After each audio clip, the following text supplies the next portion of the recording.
Today, I received a letter in the mail. The return address was from the elementary school in the area, and it was addressed to me. I sat down at my kitchen table and opened the envelope. There was another letter inside with another sealed envelope. I took both of them out, glanced at the sealed envelope, and saw that it had my name written on it. The penmanship was my own, but the letters seemed to be written clumsily. I unfolded the piece of paper that had been in the envelope and saw that it was a letter from my former elementary school teacher. It was strange, but in that moment I couldn't think of what the teacher looked like, and the name didn't sound familiar. My childhood always seemed a little blurry. I could never remember any outstanding events from my formative years, but I always thought most people don't remember those years.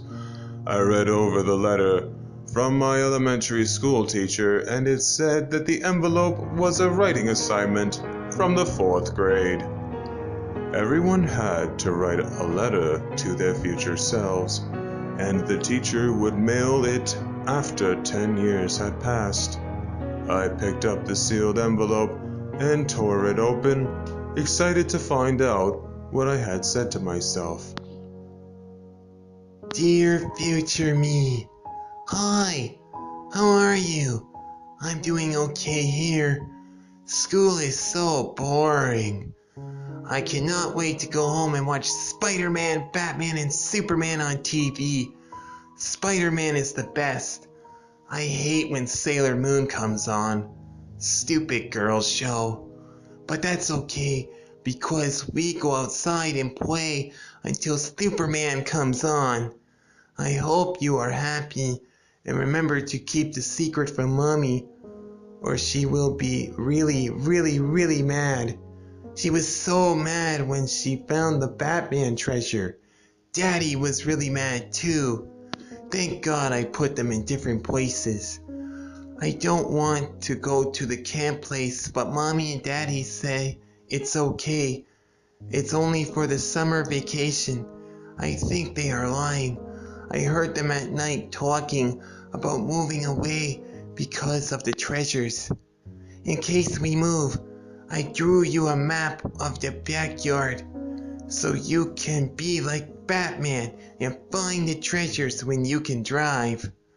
I love you. Oh, P.S. Don't beat anyone up anymore. I turned over the letter, and there was a map drawn on the back. It was a crude child's drawing, yet it had enough details and explanation to where I could decipher the locations. It seemed strange to me that I didn't remember ever digging in the backyard or having treasures as a child. The coolest thing I owned as a kid was a hollow foil Charizard Pokemon card. I grabbed the shovel from the tool shed and followed the directions on the map. The first was buried right behind the tool shed. After digging around a little, I found a Spider-Man lunchbox. It held up surprisingly well despite being underground for several years. I wiped off the dirt and opened it up. My heart dropped when I saw the small potato-shaped skull and the bones inside. I didn't remember ever having a pet when I was younger. I'm going to have to ask my mother and father about this. I closed it up and put the lunchbox on the patio table and moved on to the next location on the treasure map. The next location was in the farthest corner of the house by the tall wooden fence that separates the neighbor's yard from ours. I uncovered another lunchbox, this time with Superman on the cover. And again, I found the remains of another animal. This time, the skull was small and flat, with 4 large, sharp-looking teeth. I was beginning to get scared. I tried to chalk it up to childhood morbid curiosity, but I couldn't quite understand how all these pets ended up in these lunchboxes I assumed belonged to me. The map had one more location on it, and it was marked off as the biggest, bestest treasure ever. Following the map to the last location, I ended up underneath the big trampoline my parents had never bothered to dispose of. The shovel was too large to use there, so I started to dig with my hands. I was pulling up chunks of dirt and grass by the handful until I reached the treasure.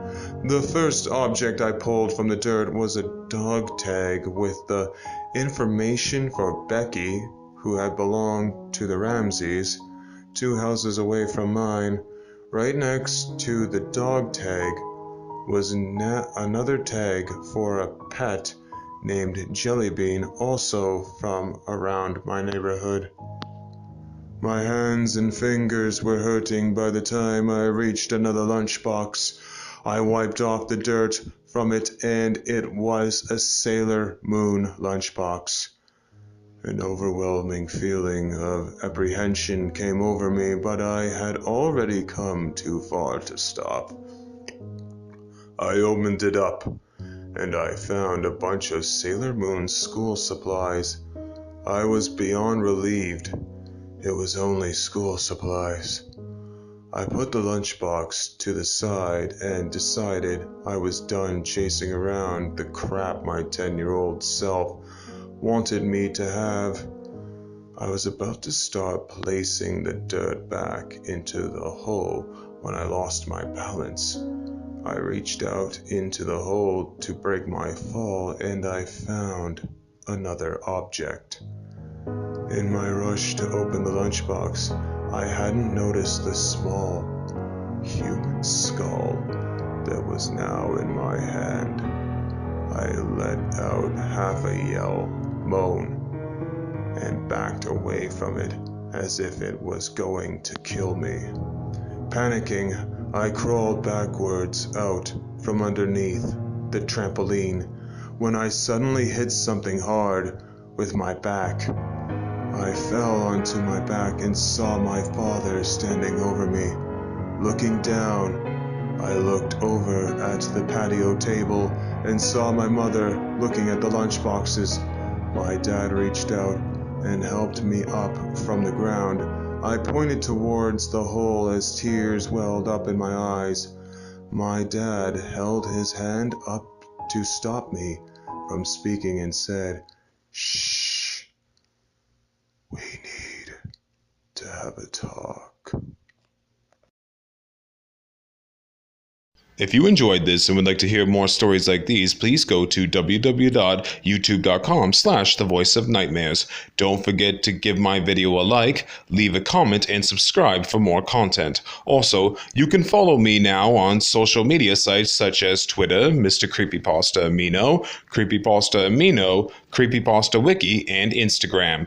Last but not least, all stories, art, and music are owned by their respective authors. Links are available in the description below.